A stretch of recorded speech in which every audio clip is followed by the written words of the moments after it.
What if you found out you can't die? Not like a superhero who can heal from a paper cut. I mean, what if you were hit by a truck, felt your bones shatter, your world go black, and then you woke up, completely fine, right in the middle of the wreckage? What if that moment didn't make you a hero, but a monster in the eyes of the world? This is the core question behind Ajin, Demi-Human, one of the most chilling explorations of immortality ever put to screen. In this world, some humans are born different. They're called Ajin. They look normal, live normal lives, and most will never even know they carry this trait. The only way to discover you're an Ajin is to die. And when you do, your body rebuilds itself, particle by particle, good as new. But this isn't a superpower, it's a curse. The moment an Ajin is discovered, their life is over. They are no longer considered human. They become a specimen, a highly valuable resource for governments and corporations to exploit. Think about it. If you can't die, you're the perfect test subject. How many times can a human body be shot, dismembered, or blown up before it regenerates? What kind of pain can it endure? Ajin explores this brutal reality without holding back. The story isn't about becoming stronger or fighting for justice.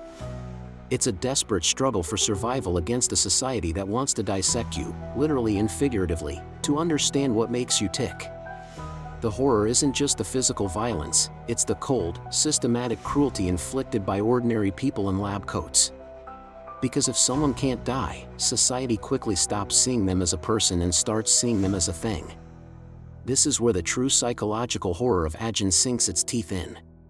The series isn't just about gore, it's about the erosion of the soul. An Ajin who is repeatedly killed for experiments becomes detached from their own suffering. They're forced to watch their own body regenerate, to feel every ounce of pain, over and over, until the pain itself becomes meaningless. And when death loses its meaning, what happens to empathy? What happens to your connection with humanity? The series brilliantly shows how the protagonists and antagonists become increasingly cold and calculating. It's not because they are inherently evil, but because their reality has been so fundamentally broken that the rules of human emotion no longer apply. They start to see their own bodies as tools, and other people as obstacles. This internal decay creates a fascinating moral conflict.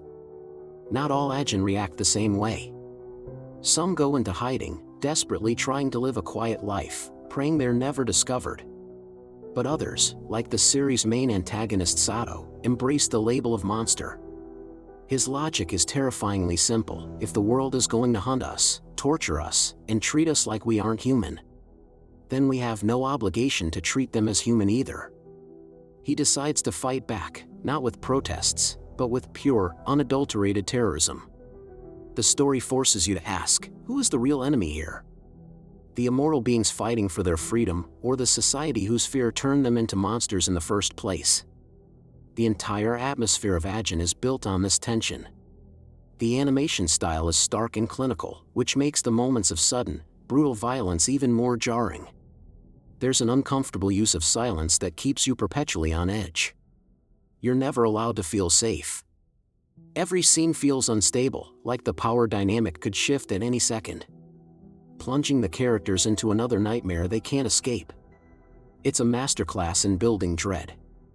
In the end, Ajin isn't just a story about immortal beings. It's a terrifying thought experiment that asks one simple question: if you could never truly die, how long would it take before you stopped feeling human? How much pain could you endure before your own life, and the lives of others, became worthless to you? It's a dark journey, but one that will stick with you long after the credits roll. Thanks for watching. If you're a fan of psychological horror that really makes you think, be sure to follow for more anime breakdowns.